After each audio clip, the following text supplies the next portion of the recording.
I love the colorful clothes you wear.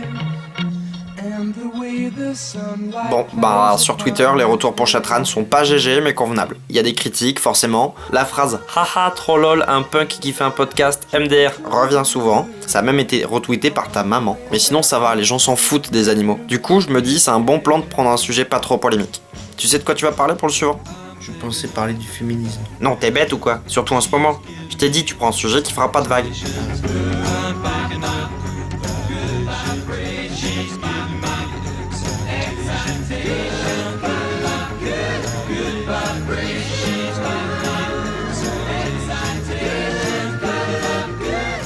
On va parler des noirs. N'en sais rien, j'ai bien. Faut pas avoir peur de la police, elle te protège. Et salut les kids! Aujourd'hui on fait son petit pipi, on se lave les mains et on pose ses fesses parce qu'il y a beaucoup de trucs à dire. Allez on commence. Agathe Cléry est un film de 2008 réalisé par Étienne Chatiliez, un faiseur très correct qui avait déjà fait ses preuves avec plusieurs succès critiques et quelques publicités, notamment celle de Super Timor dans les années 80. Super Timor est encore plus fort! Et qui décide de s'attaquer cette fois-ci à la question du racisme avec une adaptation du film Watermelon Man, racontant l'histoire d'un raciste qui se transforme en noir. Du coup, on va parler d'un film français qui parle de racisme. Ouais, en plus c'est une comédie musicale. Alors le film commence sur une critique amusante de la hiérarchie et présente... Oh non, je veux pas bâcher Jean Rochefort. Ben le fais pas. Un jour à Pékin, le lendemain à Dublin. Bah je vais essayer. Du coup, une chanson sur le train, on disait? Moi le train, ça me file le gourdin. Ça te file le gourdin? Ça me file le gourdin. Je passe. Bon, la chanson est pas vraiment sur le train, mais plus sur le monde des affaires, je crois. 0% de matière grasse. 100% de matière grise. En tout cas, la choré est fantastique. Puis nous découvrons enfin Agathe, campée par Valérie Lemercier, qui du coup interprète une raciste, malgré ce que dit la chanson. Oh la vache, et c'est choré, vraiment. Mais bref, passons. Elle est raciste, disais-je. Vous savez ce qu'on dit, parabole au balcon, arabe dans le salon. On passe en revue ses collègues, qui sont franchement horripilants, son conjoint avec qui elle est très proche, et ses deux amies qui s'appellent Bonne Copine et Mauvaise Copine. On voit brièvement Anthony Cavana, à qui elle refuse un emploi parce qu'il est noir et qu'elle est raciste. Puis on finit les présentations avec ses parents, interprétés par Dominique Lavanant et Jacques Boudet, qui là... C'est ma petite pomme, un enfant, c'est jamais le moment. Un enfant, c'est jamais le moment. Un enfant, c'est jamais le moment. Un enfant, c'est jamais le moment.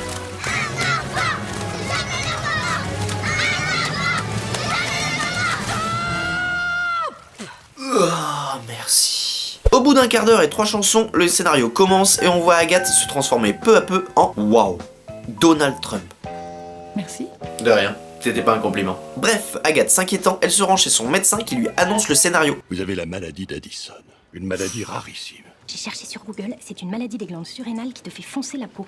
Vous allez vraiment faire ça? Alors effectivement, le syndrome d'Addison est une vraie maladie. Il y a même eu plusieurs cas connus, on retiendra surtout JFK ou encore une jeune femme en Afrique du Sud durant l'apartheid. Ah ouais, mauvaise pioche. Ouais, mais aussi ça te maudit sur plusieurs générations et ça fait tomber les dents et les bras. Néanmoins, je trouve que ça reste très risqué comme choix. Mais bref, passons. Elle tente forcément plein de choses pour retarder l'inéluctable, comme acheter de la crème en telle quantité que je suppose que ça doit être une blague. Pourquoi moi? Ah non, pas de chanson, on avance. Hop hop hop hop hop. Elle fait Michael Jackson. Autant pour moi en fait, on va peut-être regarder la scène. Je ne suis pas une mauvaise paugresse. Et je veux juste pas être négresse. Merci Michael, la blanchie. Les médecins s'enchaînent pour lui expliquer que ce sera définitif. Mais y a pas de traitement? Pas pour cet aspect de la maladie, non. Elle prend des bains de ciment, va à l'église, mais rien n'y fait. Elle finit par se réveiller un vilain jour pour découvrir son nouveau visage. Alors ça par contre, c'est pas une noire. C'est Al Johnson dans Le Chanteur de Jazz. Ou au pire Michel Leb, mais ça reste pas Jojo. Enfin bon, elle le vit mal, son compagnon ne veut plus la toucher, il préfère rester au bureau pour jouer à des jeux vidéo. Sans doute pour développer son personnage. Puis, le film décide d'aborder la thématique du suicide. Agathe a fait une bêtise. Espérons que ce soit bien fait. Surveillance tension. C'est nous, Bon, on fait comme si de rien n'était, elle se fait sauver la vie par un médecin noir, et à partir de là, le film devient subtil et intelligent. Tu es bien plus représentative de ce siècle que nous. Et le métissage est l'évolution logique de notre société. Non, c'est une blague, c'est devenu n'importe quoi.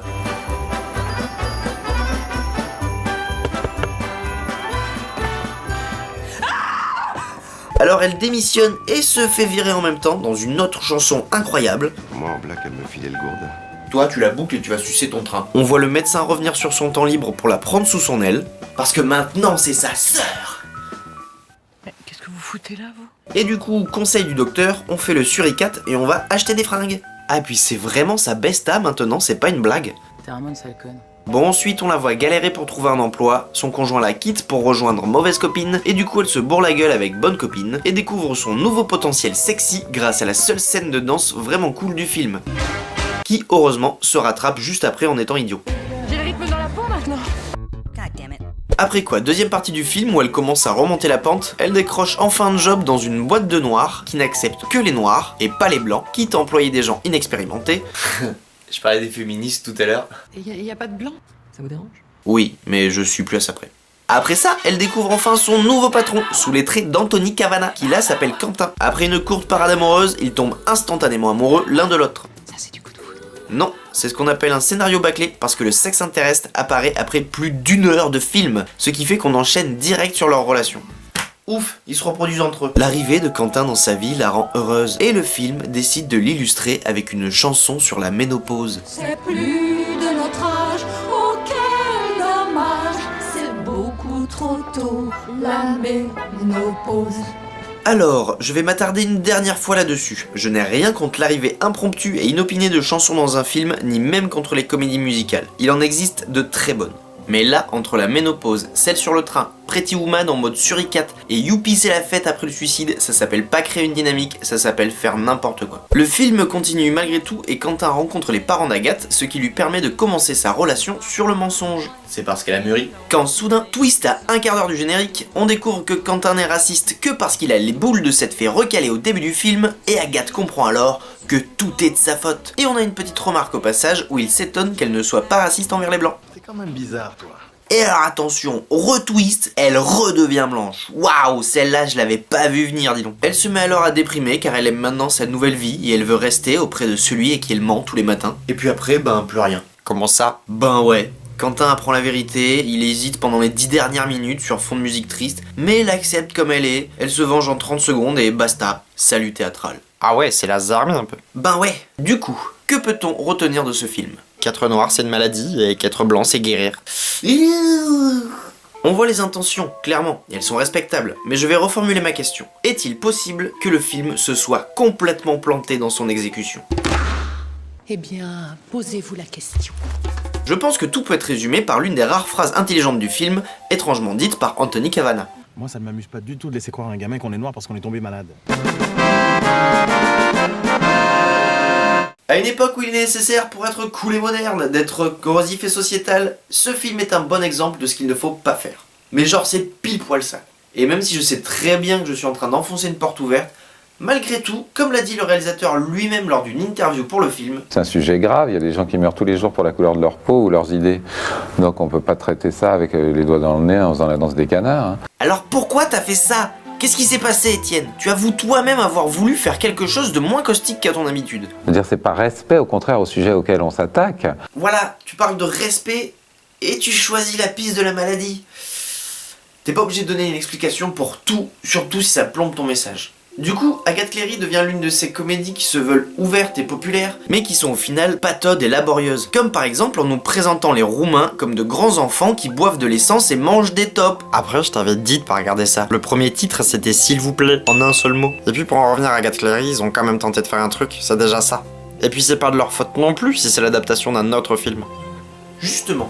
Avant de conclure, parlons-en un petit peu de cette œuvre originale, Watermelon Man. En partie inspiré par Metamorphosis de Kafka et sorti en 1970 par Melvin Mann Peebles, un réalisateur afro-américain parce que la Columbia Pictures avait peur de faire le film avec un blanc, et dont l'un des principaux changements est dans le choix de l'acteur principal, car là où Châtilliez a choisi une blanche pour la grimer en noir, le film original fait l'inverse, en grimant l'acteur noir Godfrey Cambridge en blanc au début du film, quitte à le faire ressembler à Fernandel. Ça, plus le fait de pas choisir la piste de la maladie et plus le fait qu'il reste noir à la fin du film, bien sûr. Ouais, enfin là du coup ça en fait juste un mauvais remake d'un film obscur vieux de 50 piges comme il y en a beaucoup. Ça change pas grand chose. Ça change que ce film obscur fut une frustration pour le réalisateur qui ne voulait pas faire une satire libérale pour les blancs, mais au contraire le premier film pour les noirs. Parce que là, basiquement, c'est La Mouche avec un noir.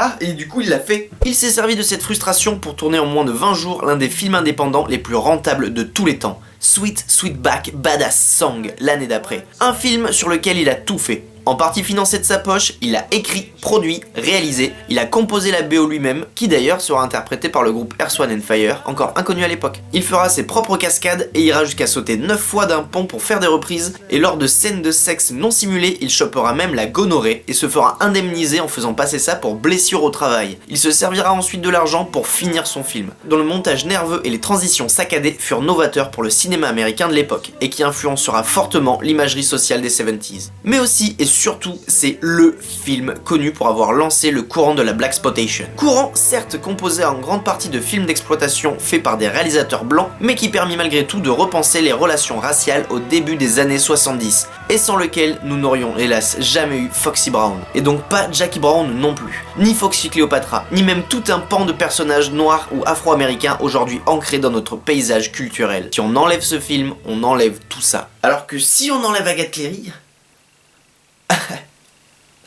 ben ça change rien, c'est du caca. Mais du caca français. Merci. En gros, ce que tu dis, c'est que le réalisateur n'avait pas la légitimité d'aborder ce sujet parce qu'il est blanc, c'est ça? Qu'il faut être noir pour parler du racisme anti-noir, si je comprends bien? C'est pas un peu raciste, justement?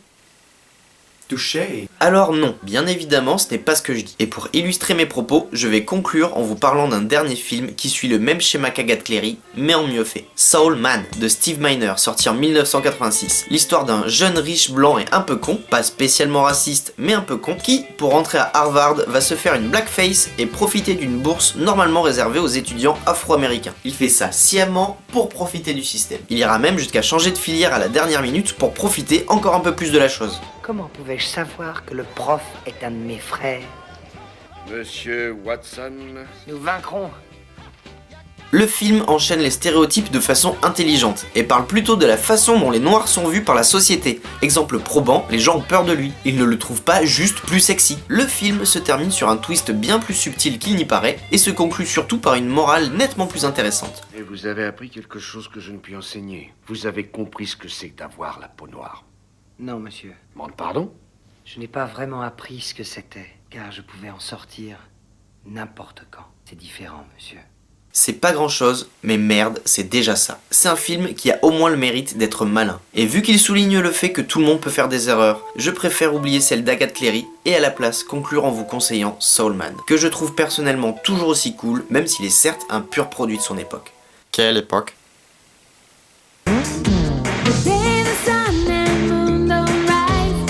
C'est ta conclusion, ça? Ouais. Allez, bisous. Imagination is funny. It makes